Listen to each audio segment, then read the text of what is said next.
দেশের মালিক হব না, সেবক হব ইনশাআল্লাহ। আপনার ভোট কেউ যদি ডাকাতি করে নিতে আসে, রুখে দিতে হবে। আধিপত্যবাদ মুক্ত, দুর্নীতি মুক্ত, দুঃশাসন মুক্ত মানবিক বাংলাদেশ সৃষ্টি না হওয়া পর্যন্ত আমাদের লড়াই অব্যাহত থাকবে। 12 তারিখ বিজয় ছিনিয়ে আনা পর্যন্ত আমাদের কাজ অব্যাহত থাকবে।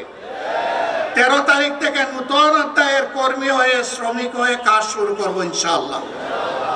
দেশের মালিক হব না, সেবক হব ইনশাআল্লাহ। একটা কথা শুধু বলে দিতে চাই, ভোট দিতে পারেন নাই বহুদিন, এবার অপেক্ষায় আছেন। বুকটা ভোট দেওয়ার জন্য চঞ্চল হয়ে আছে, মরুভূমি হয়ে আছে, পিপাসার্ত হয়ে আছে। আপনার ভোট কেউ যদি ডাকাতি করে নিতে আসে, তাহলে কি করবেন? কি করবেন? রুখে দিতে হবে। যুবকরা, কাজ শেষ হয়নি, কেবল শুরু হয়েছে।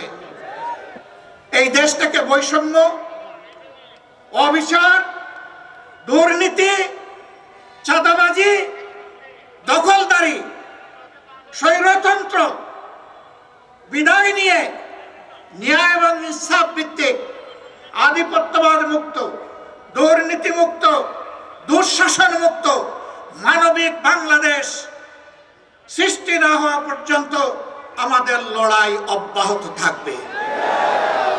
আমরা থামব না, আমাদেরকে কেউ থামাতে পারবে না ইনশাআল্লাহ।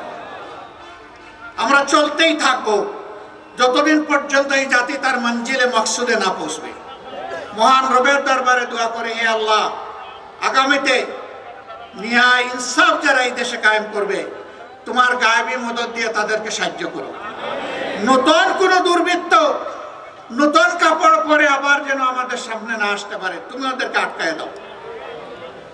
দেশ এবং মানুষকে যারা ভালোবাসবে, সম্মান করবে, তাদের হাতে এই জনগণের খেদমতের চাবিটা হে আল্লাহ তুমি উঠিয়ে দাও। আমরা বিশ্বাস করি তোমার ঘোষণাই সত্য, তুক্তিল মুলকা মান তাশাউ ওয়া তানজিউল মুলকা মিম্মান তাশাউ।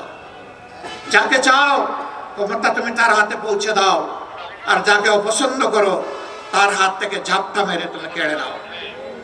তোমার এই শক্তির উপর আমরা বিশ্বাসী। ইন্নাকা আলা কুল্লি শাইইন কাদির। আল্লাহ তাআলা সবাইকে ভালো রাখুন। 12 তারিখ সত্যের বিজয় আল্লাহ দান করুন।